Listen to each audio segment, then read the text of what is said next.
eo amin'ny vaovao ny toetry ny andro kosa indray na dia mafana aza ny andro tatoato tsy midika akory zany fa efa nifarana ny vanim-potoana ny ririnina tsy mifarana ny ririnina raha tsy amin'ity farany volana aogositra ity hiakatra kosa ny maripana amin'ity herinandro ity tsy miaradaniela no mitaritra ny vaovao eo amin'ny sary ny laza Morgane.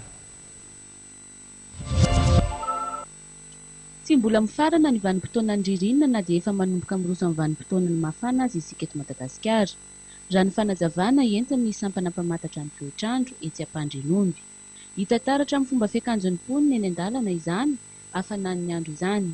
Amin'ity volana aogositra ity vao tena mifarana izany fotoana ny ririnina izany araka ny tomban'ny sampana mpamantatra ny toetr'andro hatrany.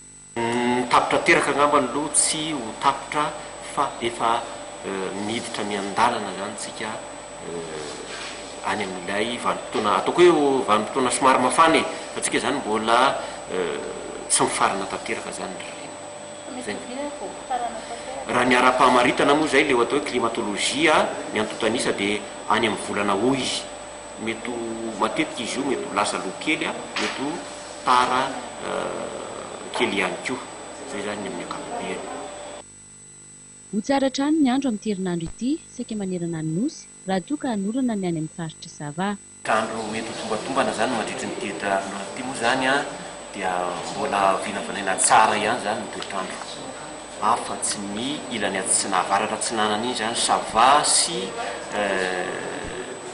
morotsiraka avaratra atsinanana iny zany no somary ahita orana kely zany fa ny akoatr'izay dia ho tsara ny andro.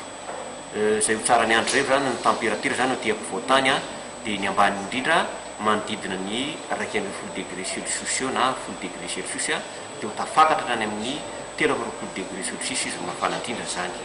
Ny morotsiraka indray zany morotsiraka atsinanana ray manontolo iny zany hoe atrany Diego morotsiraka atsinanana ka hipakatra tia Tôlanaro dia eo amin'ny 17 eo ny ambany indrindra dia hiakatra hatrany amin'ny 9 eo. Ny ilany andrefana indray zany raisitsika zaraina roa izy atreo Morondava mandra-pahatonga tia tendrony atsimo indrindra dia ny ambany indrindra eo amin'ny 9 dia ho tafakatra any amin'ny 9 mafana indrindra dia atreo Morondava indray ny mianavaratra tonga any Anosy be any zany iny zany somary mafana kokoa zany hoe any amin'ny 9 degré any ny ambany indrindra dia ho tafakatra any amin'ny 30 na 30 no mafana indrindra. Zay zany ny ankapobeny. Manodidina ny 1.0 degré ny maripana ambany indrindra eto Antananarivo raha toa ka mahatratra 30 degré ny ambony indrindra any Morondava sy Nosy be.